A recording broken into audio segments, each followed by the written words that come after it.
mati kok. Hah? Mati aku. Kaya kena jemparing dadaku kok kekuatanku ilang kabeh ya, Kong. Aku iso omong ngene iki ning ngobahke jenthik wae ra iso. Aku ya ae. Asem kok dadi lemes kabeh ngene iki. Kowe nggo obat kuat ora nggowo. Men iso obah. Obah wae aku wis seneng lho jane. Ayo Sambato. Kena daya kekuatan pusaka kaendran ora lumpuh aja tundang Bathara Indra Petruk. Lah sampean sombong. Sampean umuk. Ayo nek wani tangan kosong. Truk. Awak madhep rono angel. Otot bebayu kaya ilang kabeh iki piye iki? Mentari mata tok sing ketap-ketip. Wah cilaka ya aku ya ngono iki. Wah wis mati iki cecok cemplungke kawah Candra di muka. Ora sawedi karo mati le. Nek perlu awak dhewe mbelani bapak tekaning pati, awak dhewe nyemplung kawah. Nek pancen awak dhewe engko pitungane karo sing gawe urip ki ora salah. Kawah Candra di muka ora mempan mobong karo awake dhewe. Tenane? Tenan. Kuwi buku ngendi sing ngomong ngono kuwi? Lho, nyatane jaring para kiai, para pepundhen kan nek wong ora salah cemplungke kawah ki genine ora kuat ngobong karo awake dhewe. Muga-muga ngono ya, Truk. Ha iya. Ayo. Ayo saiki nglawato. Kula mboten saged nek pancen sampean kendel tenan. Ayo. Mangluari kekuatan samsing tiba teng awak kula. Ayo. Aku culke, kae ana kekuatan Bathara Indra sak asik kayangan. Wila suarane Bagong kok isih kaya ngono. Sapa kuwi? Bathara Brahma. Weh. Kowe dewa apa kowe? Dewa geni. Nek aku nyilireke. Lho. Dewaning geni kok cilirek. Mesti kowe kejaba kowe nggo gas barang ta kowe.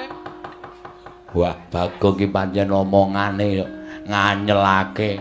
Sapa kowe, Truk? Bet ketoke Yama Dipati aku nyawang saka kene kok sandangane.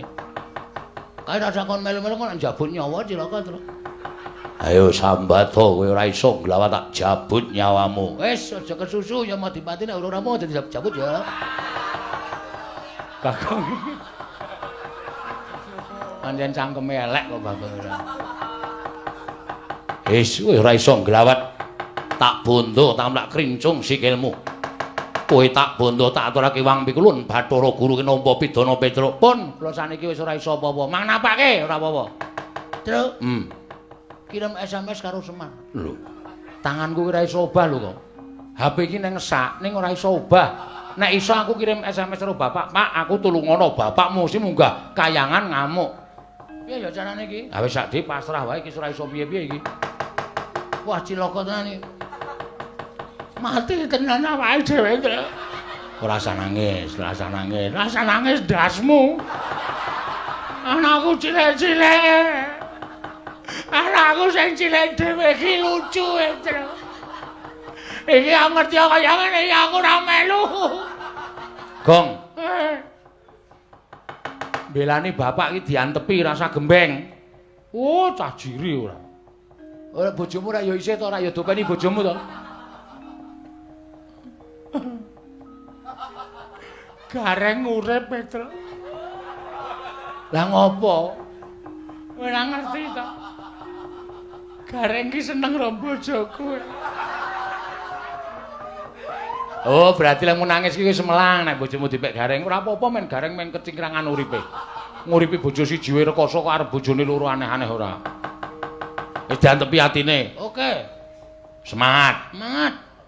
Mati ra apa-apa. Wah ya aja. Mati ora apa-apa. Ora apa-apa diantepi wae. Yai Bathara Brahma, Yai Bathara Yama Dipati. Petruk dibondo tangane Bagong, bondo tangane aturke Sang Hyang Jagat Kirinata. Ya ngestoke dawuh Kakang Bathara Indra.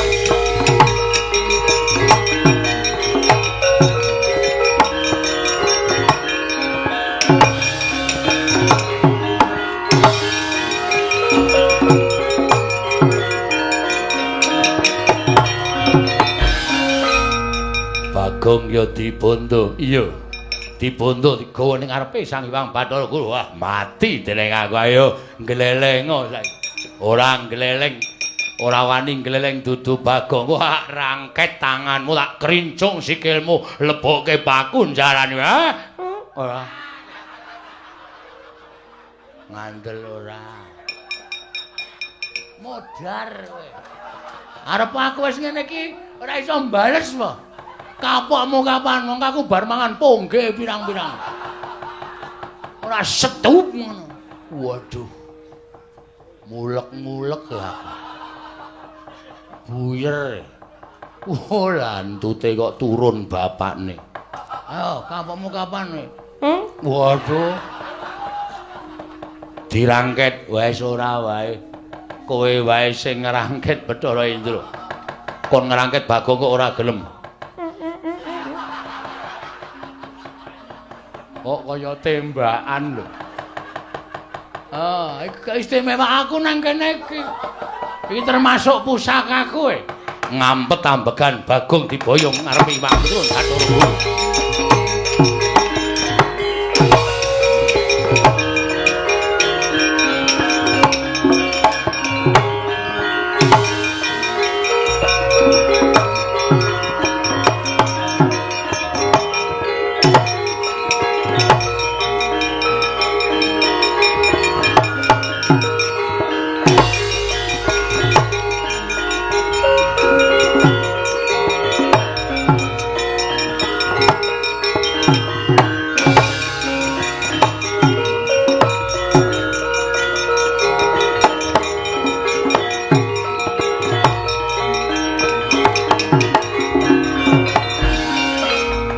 Samar pamoring sukma sinukmaya sinukmaya winaya ing asepi sumimpen teleng ing kalbu pambukaning warana tarlen saking liep layaping aluyup Panakawan Petruk lan Bagong wis dibondo tangane dikerincung sikile ora iso nglawat. Ayo saiki mara gage Sumbara iki oleh-olehane yen to titah bakal wani marang kadewatan. Wis Gong iki idian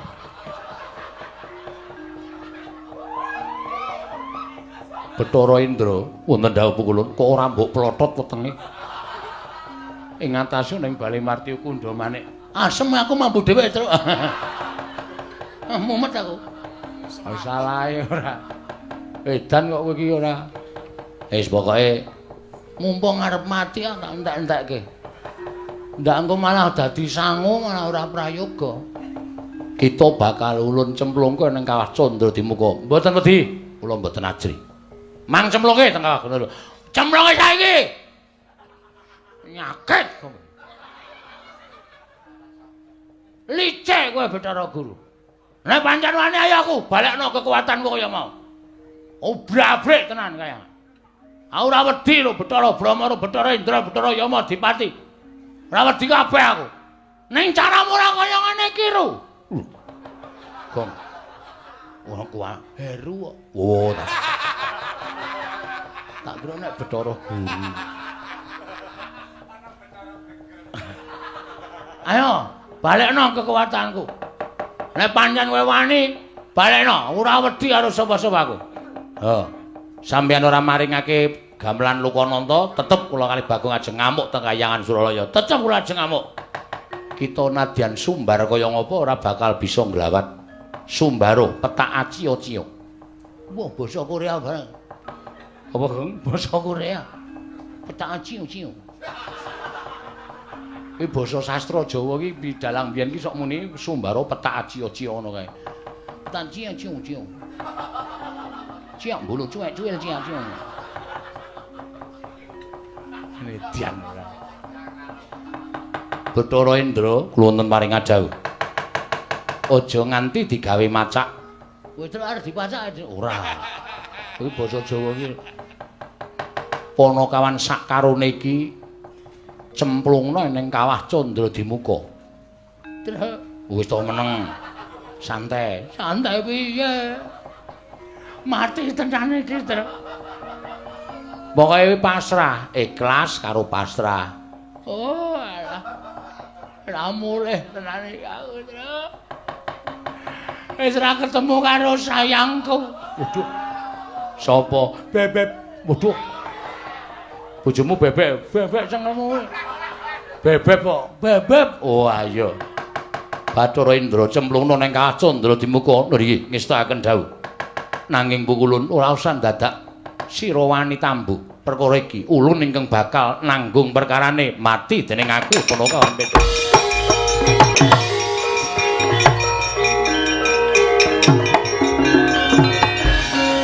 Wah. Iki jarake adohe panase kaya ngene. Santai malah awak dhewe ora ngrasake lara kok. Plumbuk mati. Jare nek ora salah ora wuk. Iki ketoke kok tetep wuk nek iki. Tetep murab ya tetep ketoke. Ha kaya ngene, kaya ngene. Ayo. Rungokno. Rungokno pesambate wong-wong sing tak obong ning Kacandra Dimuka sing duwe dosa tumraping para Jawata. Mati aku. Aduh, tulung aku tobat. Aduh, ndasku dipecah bola-bali. Asah dirungokke lho, Kang. Aduh, tanganku dikethok bola-bali. Aduh, gegerku disetlika. Ketoke ngapusi nek iki, Tru. Lah kok ngapusi? Mosok kene ana wong dodol setlika?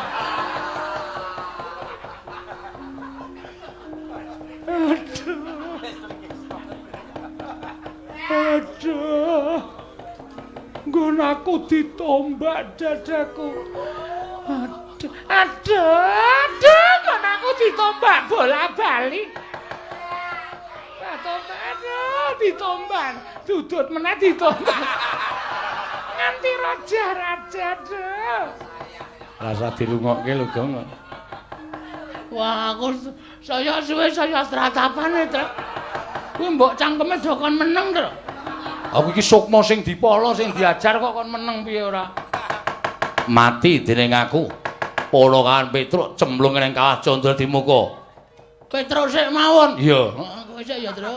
Kowe iya ngopo?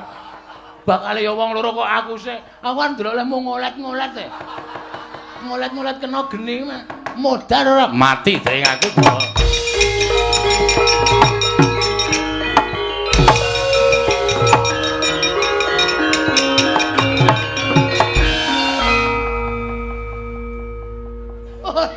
Mentolo aku.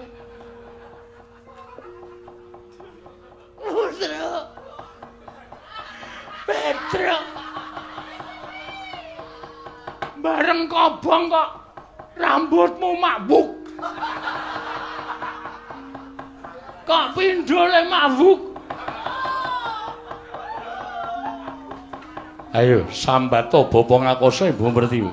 Kowe bakal tekaning pati cemplungke kawah. Sik! Rasa tak cemplungke mo, Brama.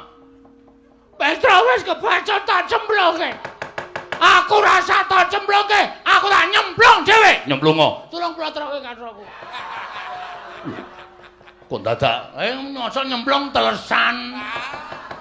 Kuwi geni kok telesan. Wis jaluk pamit.